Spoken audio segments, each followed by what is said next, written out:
Scot Welgus was a student at Evergreen Junior High. Got along quite well most of the time, but boy, that kid could get into some messes, and I don't know if I'd ever paddled him before or not, but he got into something there one day that late in the day that I thought, hey, it's time to apply the paddle here, see if I can get this lad's attention. Well, the paddle was over at Mr. Frost's office.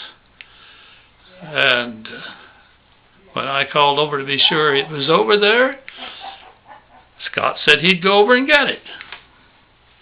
I thought that was right nice of him. I said, okay. So he left the office, didn't come back. So I suddenly realized that, hey, I better check and see what's going on here. And I got up and went out to the outer office, and I said to the secretary, "You seen Scott since he left here?" She said, "No.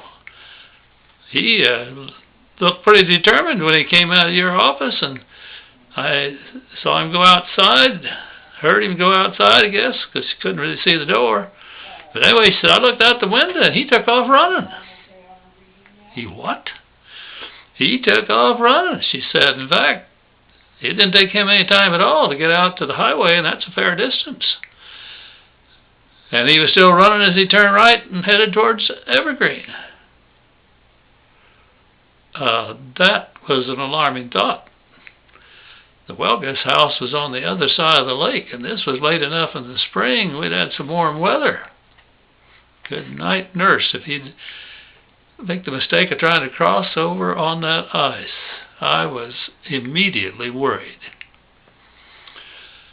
So I got in the car and drove down around, and didn't see any sight of the boy. It was conceivable that by then he might have been across the lake if he was really in a big hurry. Didn't see any tracks. You really couldn't see it. The lake's big. But you're looking. I go back to the office. And it just haunted me. What if he started across that lake and went through the ice? So I called the house. I can't really remember, but it seems to me nobody answered at the house at that time, but I kept at it until I did get a hold. I think it was Mr. Welgus I talked to, and he said, "Oh, he knows he wouldn't cross that lake. He knows not to do that." I said, "Well, have you seen him?" "No," but he said, a lot of times he goes and plays at somebody else's house. He said, don't be so worried." Well, next morning comes, and no Scott, no call from Mr. Welgus. So I call and find out that no, he didn't come home last night. But Mr. Welgus was still of the opinion that he'd gone to some friend's house and it would all be all right. Well, but he wasn't at school, and Mr. Welgus hadn't seen him. I'm worried. I can't remember if it was noon or thereabouts that he surfaced at school.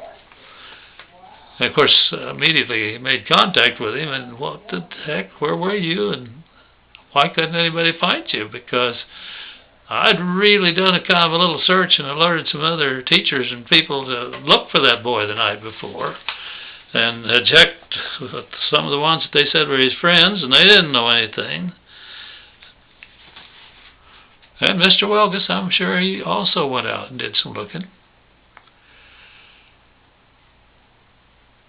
Well, he said, I was not going to be paddled. He said, I took off, and he said, I went and he named the boy's house to his house, and nobody was home, but I've stayed overnight there a lot of different times. So he said, I just went up into the room where they let me sleep on a bunk bed.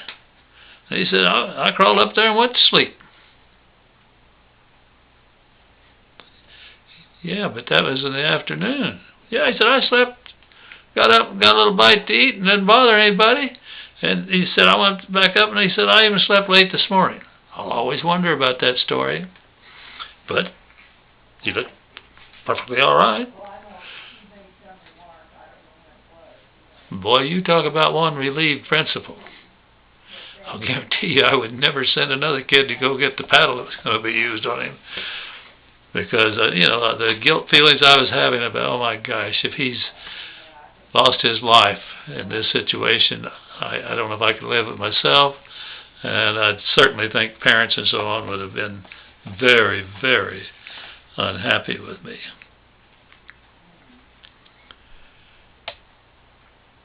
And a lot of things happen with kids. One time I was going home, and it was down at that bridge just before where the light is, and was in Evergreen at that time. And one of the girls from the school that had some trouble, and I disciplined her, was sitting over there talking to somebody else, and I guess I had the windows down because she was being loud enough that I heard her being very nasty in what she was saying about me. So I pulled around the corner, parked, went back, and I said, I'll see you in the morning. Well, she belonged to a rather prominent family. Her dad was, I can't remember that fancy word for people that deal in precious coins. And they had some stature in the community, and that bounced around a little. That went clear on up to the headquarters. Did I have the right to punish her for what she did off grounds? Because I don't remember what I did, but I put a punishment on her. You can't talk like that about me. And the rest of the story on that one was that I got told by my bosses that, you don't, if you get blessed out away from school, you be deaf. Pay no attention to it. Okay. But it was no bigger deal than that with the boss. Years later, I'm flying back from a convention back in Atlantic City, and the stewardess looks very familiar. And I say, I think I know you. She looks at me and says, Mr. Riggs. Sure enough, it was that same girl, and we had the biggest laugh over looking back at that incident. Name was Osaki. Can't remember which one of the girls it was. It's the first name. But it was a sweet thing to see her and to let her know I respected her and to feel respect from her to me.